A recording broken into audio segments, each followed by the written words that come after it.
और कठुआ के अंदर क्या कुछ चल रहा है वो देख लीजिए, क्योंकि कठुआ के कंडी क्षेत्र में इन दिनों धड़ल्ले से अवैध खनन हो रहा है। खनन माफिया तमाम खनन के नियमों को ताक पर रखकर ये खनन कर रहा है और सरकारी खजाने को लाखों रुपए का चूना लगाया जा रहा है। वहीं खनन विभाग और जिला प्रशासन मूक दर्शक बनकर तमाशा देख रहे हैं। इससे पहले आपने देखा कि किस तरह से कार्रवाई यहां पर खनन पर भी हुई थी, लेकिन कहीं ना कहीं लोगों के अंदर खुशी की लहर जरूर मची थी। अब एक बार फिर से खबर जो है वो जिला कठुआ से सामने आई है, जहां पर नियमों को ताक पर रखकर खनन करने की कोशिश की जा रही है। लेकिन विभाग ने इस पर कार्रवाई क्यों नहीं की है? अभी तक विभाग क्यों आंखें मूंद कर बैठा हुआ है, ये बड़ा सवाल है, क्योंकि कठुआ के कंडी क्षेत्रों में धड़ल्ले से ये अवैध खनन यहां पर हो रहा है। और क्या कुछ पूरी ताजा जानकारी है, रंजीव मेहता हमारे संवाददाता हमारे साथ जुड़ चुके हैं। रंजीव, क्या कुछ चल रहा है वहां पर, किस तरह से कार्रवाई हो रही है, क्योंकि विभाग पर सवाल ये निशान उठ रहे हैं। बिल्कुल आशा, आपने तस्वीरों में देखा साफ तौर पर किस तरह कठुआ इलाके के जो जिले के जो जितने भी नेशनल हाईवे के ऊपरी इलाके हैं, कंडी का इलाका है, वहां पर जंगलात की भूमि पर अवैध माइनिंग का काम धंधा जो है वो धड़ल्ले से चलाया जा रहा है। ये पिछले एक महीने से लगातार इस तरह की कार्रवाइयां जो है वो की जा रही हैं। और जो पहले नदी नालों में जो अवैध माइनिंग का काम चलता था, अब पहाड़ों को नष्ट करने का काम जो है वो किया जा रहा है।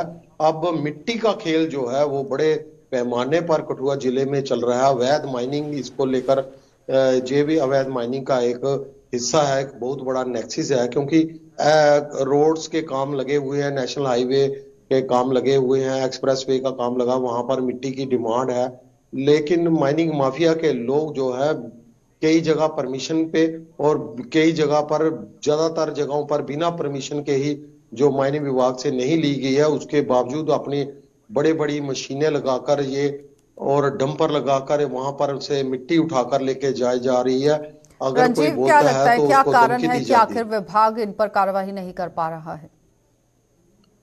बात कहीं ना कहीं इस बारे में बात की जाए तो विभाग से बात जब हमने करने की कोशिश की तो उनका कहना है कि जो एक्सप्रेसवे के निर्माण में लगी हुई कंपनी है, उसकी तरफ से सारे मापदंड जो है वो पूरे कर दिए जाते हैं, उसके बाद ही उनको परमिशन जो है वो मिट्टी की दी जाती है।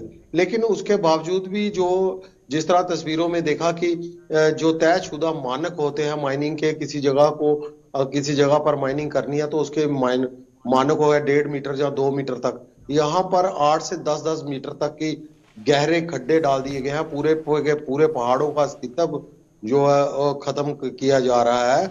इसको लेकर हमारा सवाल था, इसके ऊपर विभाग द्वारा चुप्पी साध ली गई और विभाग के अधिकारियों द्वारा कोई जवाब नहीं दिया जाता। लेकिन लगातार धड़ल्ले से इस तरह की माइनिंग का लेकिन होने उस से बीच में लोगों आपने में कहीं देखा ना कि कहीं रंजीव, विपक्षी पार्टियां भी किस तरह से हमलावर हो रही थी सरकार पर कि जम्मू कश्मीर का जो खनन है वो बाहर भेजा जा रहा है। उन्होंने रेत को लेकर बात की, बजरी को लेकर बात की, और अब आपने मिट्टी को लेकर बात की है। तो कहीं ना कहीं सवालिया निशान जरूर उठ रहे हैं, लेकिन कारण क्या कुछ है? किस तरह से कार्रवाई विभाग को करनी चाहिए? विभाग को सख्त कार्रवाई करनी चाहिए, पुलिस को पूरे इख्तियारात हैं, लेकिन कहीं ना कहीं एक दो जो छोटा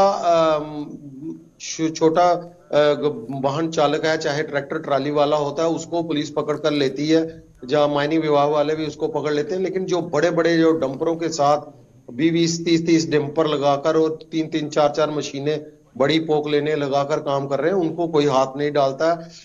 जो जब हम कवरेज कर लिए वहां पे जाते हैं तो उनका कहना है आप जो मर्जी करो, हमारे तार ऊपर डीसी से लेकर ऊपर अधिकारियों तक जुड़े हुए हैं, कुछ नहीं होगा, क्योंकि उनके पास उनका कहना है कि वह लोग सबके साथ मिले हुए हैं और सबसे हमारी बात जान पहचान है लेकिन और दूसरी हमने तरफ बात तो कर रंजीव, रखी है। सरकार दावा करती है कि जम्मू कश्मीर के अंदर से भ्रष्टाचार को खत्म करने की कोशिश की गई है और उस पर काम चल रहा है। बिल्कुल, ऐसे ऐसे मामलों में भ्रष्टाचार जो है वो चरम पर होता है, क्योंकि अवैध माइनिंग का खेल है, पैसों का लेन देन है, और यहाँ इसके चलते यहाँ पर धड़ल्ले से ये जो भ्रष्टाचार जो है वो किया जा रहा है, सेटिंग होती है, लोगों का कहना चलिए, है, क्योंकि अवैध रूप से जो काम नियमों को ताक पर रखकर किया जा ठीक रहा है है। रंजीव, बहुत बहुत कई धन्यवाद सैकड़ों जुड़ने के लिए। तो फिलहाल आपने देखा कि नियमों को ताक पर रखकर ये सारा काम किया जा रहा है, इस तरह से आरोप लगाए जा रहे हैं। लेकिन अब देखना ये होगा कि विभाग इस पर कार्रवाई क्या कुछ करता है। आगे बढ़